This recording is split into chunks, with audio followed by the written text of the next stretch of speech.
In Unit 1, you'll be learning about effective instruction and progress monitoring. Thaddeus Lott stated in Just for Kids, "A child's self-esteem and success at learning are determined by his having an opportunity to be taught at the rate and level that he is capable of being taught."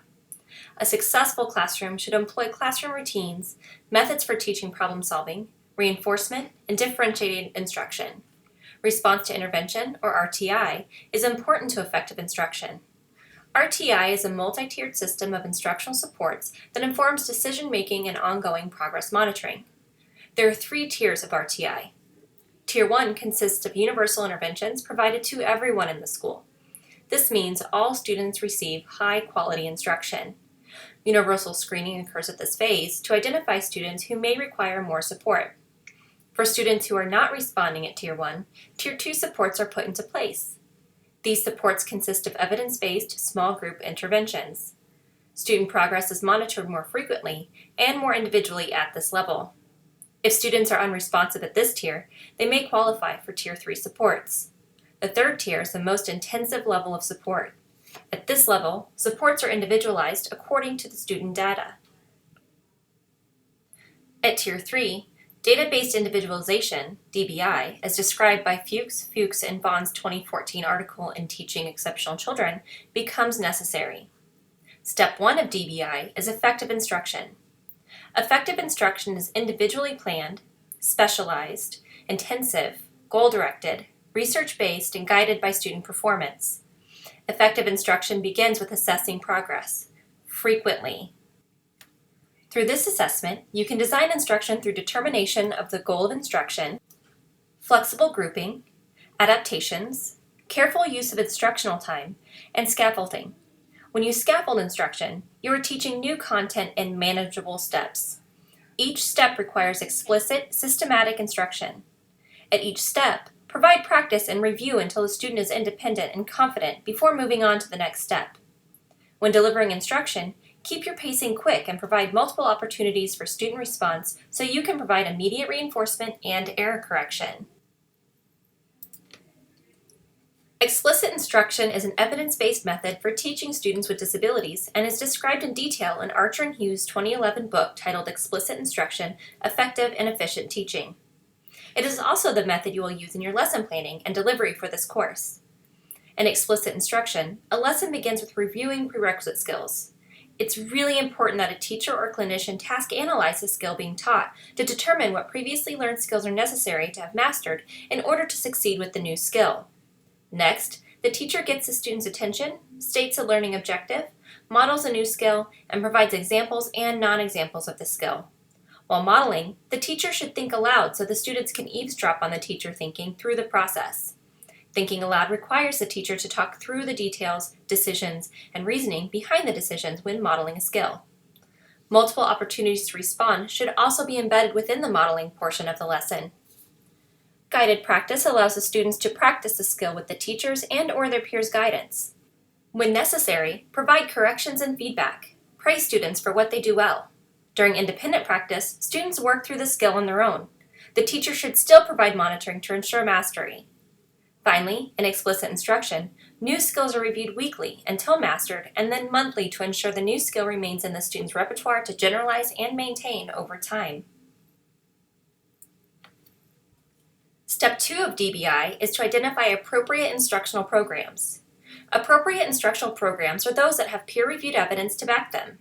The National Center on Intensive Intervention at American Institutes for Research is an easy-to-use website to determine the evidence base behind any intervention. This website presents information about academic interventions, including study quality, study results, intensity of the intervention, and additional research. The key the website uses allows the teacher to determine, at a glance, the quality of intervention. The user can search for academic interventions at either the elementary or middle school level. I especially like that there's a tab that provides information related to the intensity of the intervention. This tab provides information related to group size, duration of the intervention, and minimum interventionist requirements. Step 3 is to identify validated methods of ongoing progress monitoring.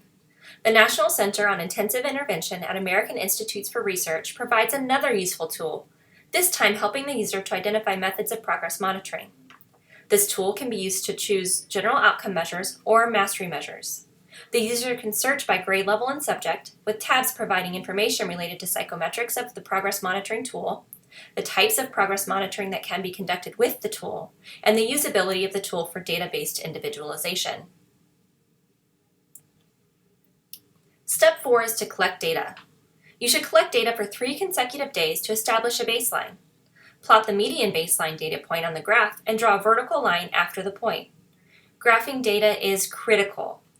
The video, A Beginner's Guide to Graphing Data, will help you begin to learn the process of graphing. This video reviews the types of graphs and how to decide which graph would be most appropriate for the kind of data you have. This video is also helpful for learning all of the elements of a graph, such as an axis, lines of best fit, etc. The video, How to Make a Graph in Excel, is a good resource for learning how to create graphs in Excel. In Step 5, determine a goal to be met by the end of the school year. A student receiving individualized intensive instruction should make 1.5 years of progress in 1 year. Keep this in mind as you set a goal. When writing a goal, make sure it is specific, measurable, achievable in 1 year, relevant, and time limited. I use a stoplight formula when writing my goals. I start with describing the behavior in an observable manner, which is the green light. Then, I move on to yellow and include the circumstances under which the behavior will take place, and finally state the criterion for mastery.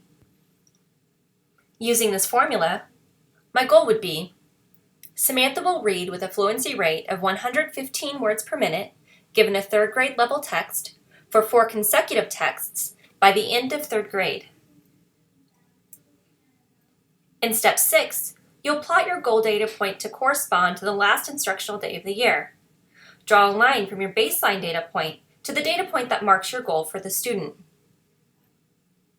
Then, you'll implement your chosen intervention and collect and graph data once a week. If 4 consecutive scores fall above the goal line, increase your goal and redraw the goal line. If 4 consecutive scores fall below the goal line, revise a component of the program. Draw a vertical line to indicate a change in programming or goals. My key point of this unit is instructional planning is paramount to student success. You cannot effectively plan for instruction in any area of learning without collecting data. You need that baseline data before you ever intervene. Then, once you've identified an intervention that, according to research, is appropriate for your student or client, collect more data. You should be plotting data for each of your students' or clients' goals on a weekly basis, at minimum. Without this data, you don't know if your intervention is working. But when you have this data, you get to see the growth and celebrate that growth with the child and his or her family. Seeing the data you collect support your carefully designed program and the hard work the child is putting into making academic gains is one of the most rewarding parts of the job.